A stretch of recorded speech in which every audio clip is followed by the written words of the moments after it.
Hello, this is Professor James Strickler, and this is a course in American government. This lesson is from Unit 5 about the executive branch, and it's Lesson 3 concerning the President's extra constitutional powers. In this lesson, you'll learn what extra constitutional powers are. You'll learn about executive orders, executive privilege, and selective enforcement. Let's first of all define what we mean by extra constitutional powers.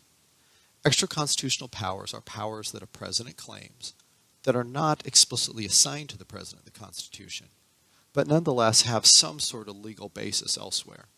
There's some sort of document or decision or something that the president can point to and say, that's where I get the power from. I'm not just making it up, but I get it from somewhere else. I want to talk about 3 extra constitutional powers in this lesson that presidents have claimed. The first of those is the power of executive orders. Executive orders come from an increasingly common practice of the United States Congress to delegate decision-making powers to the executive branch.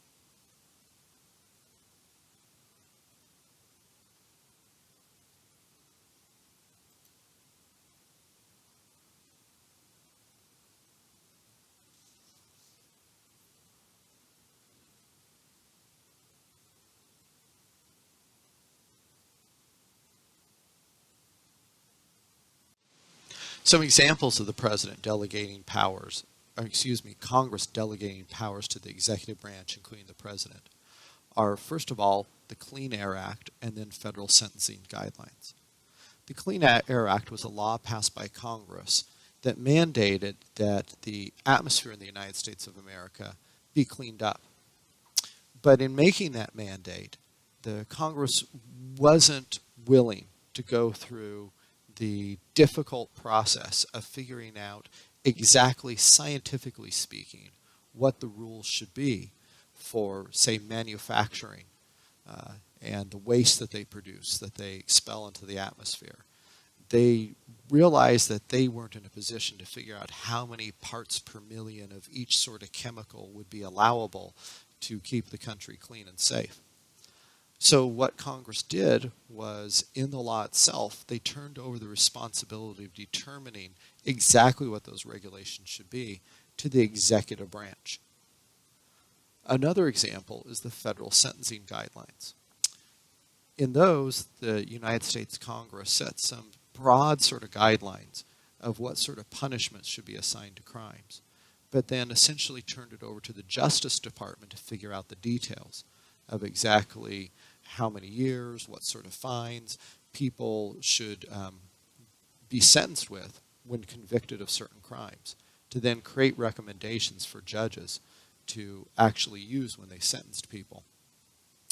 So these 2 examples are situations where Congress didn't want to be bothered with the detailed rulemaking necessary to make these laws actually do something in people's lives. So they turned that over to the executive branch to do instead.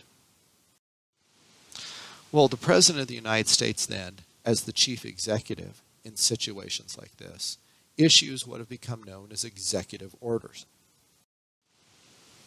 Executive orders are instructions coming from the President, the chief executive, to other executive branch officials, telling them how they should then go about exercising the powers that Congress has given them. So, for example, in the federal sentencing guidelines, the Justice Department is assigned to figure out the details of what the guidelines should be for sentencing people for certain crimes. A president could put pressure on the members of the Justice Department, issue them executive orders saying that they can't do this or that as they come up with these guidelines. And he, as their boss, as the chief executive, says he has power to do that through these orders, to tell them how to go about doing the job that they've been assigned by Congress to do. So, at its root, what the president is claiming is that he is exercising a power that Congress gave to the executive branch to make these rules, and he simply, as the chief executive, is doing his part to make that happen. by giving orders to the people below him. What's so significant about this is that these executive orders are ways for the president to create rules that are legally enforceable, just as though they were laws that were passed by Congress. And as Congress, as I said a few moments ago, increasingly, more and more each year, delegates more and more of these sorts of detailed responsibility to the executive branch and the people that work in it underneath the president, they are effectively transferring power from the legislative branch to the executive branch. They are turning more and more effectively lawmaking power over to the president and giving it up themselves.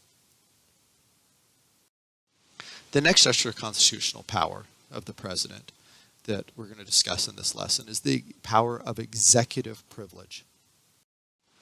Executive privilege refers to the privilege that an executive claims to have to keep secrets. It's that simple. It's a president saying, I can keep secrets. Well, but what kind of secrets is a president allowed to keep? Well, in some cases, it's kind of obvious. The best example of an obvious situation where I think most people would say it's reasonable for a president to keep secrets is issues of national security. In the photo on this slide, you can see President Obama sitting in what is sometimes described as a war room at the White House, and he's monitoring specifically here the killing of the terrorist Osama bin Laden. United States Special Forces soldiers were attacking the compound where Osama bin Laden was, as the president here watches in real time what is happening. Now, presidents involved in national security issues like that, I think, are generally considered by most people in the United States of America to be entitled to keep what they're doing secret while it's happening. If we're trying to track down and kill an enemy, we don't want the president to have to publicly tell everyone that and thus warn the enemy before we have a chance to get them. You can imagine our country at war and the president formulating with his generals secret counterattack plans against the enemy. Well, he shouldn't have to tell the public that. I think most people would agree with that notion. But not all situations where the president claims the privilege of keeping secrets are that obvious. Take, for example, the Watergate scandal that took place when Richard Nixon was president in the 1970s. Richard Nixon had been elected president in 1968 and then was running for re-election in 1972. Some members of his campaign broke into his opponent's headquarters without his knowledge. They were looking for information about what the opponent planned to do during the campaign. They were caught, but no one knew who they were at first. And when Nixon found out that they were part of his campaign, he made the unfortunate choice to try to cover up their connection, rather than admitting it right away and firing everybody involved. Well, in covering up the connection, he ended up violating several laws. And eventually, prosecutors and journalists tracked down that he was connected to it. But they weren't sure exactly how and in what way and whether he actually had committed any crimes in his involvement. But they learned that there was a way to find out. President Nixon had secretly recorded every conversation that took place in his office at the White House. Once they learned he had these tapes, prosecutors in the case wanted to get a hold of them. So they asked for them, and President Nixon said no. He said they couldn't have them because of executive privilege, that the president can keep secrets. Well, eventually the United States Supreme Court got involved. And the United States Supreme Court ended up ruling on whether or not the president had to turn the tapes over for prosecutors to listen to. The Supreme Court decided that yes, a president can keep secrets. That's why presidents now, if they're asked about whether they can exercise executive privilege, refer back to the Supreme Court decision as their legal foundation for it. The Supreme Court says yes, it's a constitutionally valid thing for presidents to keep secrets. But the Supreme Court went on to say that presidents can't keep crimes secret. So if they're doing something illegal, they're not entitled to keep that secret. But many of their other presidential functions, they can keep secret. Well, how are we to know whether or not their secret is criminal if we don't know what the secret is? The answer to that for the Supreme Court was, let us know. The Supreme Court said, bring Nixon's tapes to us. We'll listen to them. And if there's nothing in there, we promise to keep the secret. But if there is anything potentially criminal, we'll turn it over to the prosecution. That's actually how they decided the case. But the important thing for the overall notion of presidential power is that the Supreme Court gave constitutional legitimacy with their decision to the notion of executive privilege. The third extra-constitutional power of the president to discuss in this lesson is that of selective enforcement. An example of selective enforcement was discussed in the previous lesson as we talked about President Obama's immigration plan. Now let me remind you of what he had in mind about immigration. He was faced with the problem that there's millions of people in this country that are here illegally, but he felt that there were too many for him to actually track down as president and try to remove from the country as the law required. So he decided the way to deal with that was to make a big public announcement of broad categories of people that he would not try to track down, and even invite them to come and get official government ID cards that would designate them as part of these groups that were never going to be deported whether they were in the country legally or not. Well, this was a controversial thing for the president to do. Some people argued that he was essentially rewriting the law and making people legal that Congress had said should be illegal in their presence in the country. But another way to look at this is that the president was simply selectively enforcing the law. And the reason he would argue that he could do that is a notion that's sometimes described as prosecutorial discretion. A way to think about this is imagine a police officer on a busy road, say an interstate highway, who's charged with ticketing speeders. He's not going to stop every single person that exceeds the speed limit. If he were to try to do that, he would have to give a ticket to every single person that passed him almost. So instead, he'll choose just the most egregious, the worst speeders to pull over and let the other people go. Well, if we can acknowledge that that makes sense for a cop on a street to do, then President Obama would say it makes sense for him as president to do also. When there's no way for him to possibly catch everybody, he should be able to choose which ones he should focus his energies on. Well, while that may or may not make sense in the area of immigration, it's an attitude that President Obama has adopted in many other areas where he has been assigned responsibility as the chief executive of the country. Here are some other examples. There's a national law called the Controlled Substance Act, which makes marijuana illegal throughout the United States of America. But there are certain states that have said that they will not prosecute the possession of marijuana under their state laws. Now, what that simply means is that a sheriff working for the state isn't going to arrest somebody for marijuana, but they are still in violation of a federal law, and so a drug enforcement agency official, for example, working for the national government could still arrest them anyway. Well, President Obama announced that he would not have his federal law enforcement people try to enforce the Controlled Substance Act in states where the state had decided to make marijuana legal. Now, this is the president selectively enforcing. His agents would still arrest people for marijuana some places in the country, but not in others. He's literally selecting where he's going to enforce the law or not. Now, this really upset some members of Congress that said that isn't his place to choose. Congress had chose to outlaw the substance throughout the entire country. Who is he to then pick and choose where he's going to enforce it? Another example is the Defense of Marriage Act. This was a law passed by Congress back when Bill Clinton was president that essentially said that the United States government would not recognize same-sex marriages. Well, when this law was challenged in court, President Obama ordered his Justice Department, the lawyers for the United States of America, not to defend the law, to in essence stop enforcing the law even though it was on the books. Again, this is an example of the president choosing not to enforce a law that he personally disagrees with. And then again, this upset Congress. The final example is the Affordable Care Act, sometimes known as Obamacare. This was his signature piece of legislation. But when the legislation was actually passed, it had a bunch of deadlines in it for certain things to be done.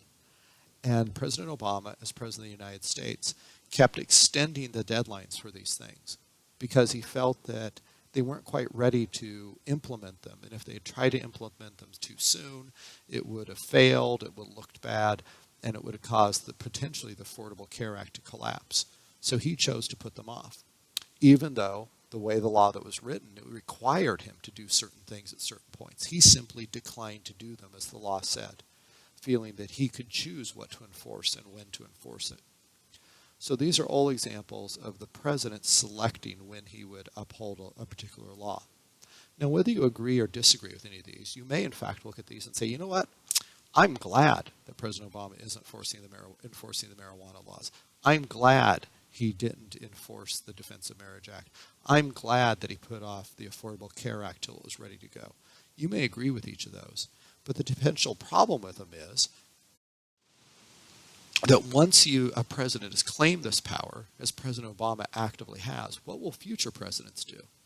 You now see on this slide where I have selective enforcement written, I have a big question mark behind it. Because while in past American history, there have been occasions when other presidents have done this kind of thing.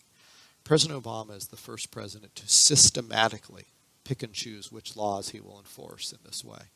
And if this sets a precedent that future presidents follow, then even though you may agree with the president, with how President Obama has used this selective enforcement in the cases he has, it's kind of hard to complain about a future president using the same discretion in ways that you don't like in the future. Essentially, once you've given a president power to make these decisions, how can you really say that a future president can't use that power also? So there is the real rub with selective enforcement. Will it become something that future presidents do, since President Obama has done it so much? All right, now let's review what we learned in this lesson. First of all, what are extra constitutional powers? Are they powers added by amendment? Are they unnecessary powers? Are they powers not found in the Constitution? Or are they powers listed in multiple places in the Constitution? They are powers not found in the Constitution itself. What authorizes executive orders? Is it congressional delegation of powers? Is it the constitutional text itself? Is it presidential treaties that have been negotiated with other countries? Or is it the English tradition of how our laws function? Executive orders are authorized by congressional delegation. Essentially, Congress says, hey, executive branch, you take care of this for us. And then the president starts issuing orders based on that authority. What is executive privilege? Is it Secret Service protection for the president?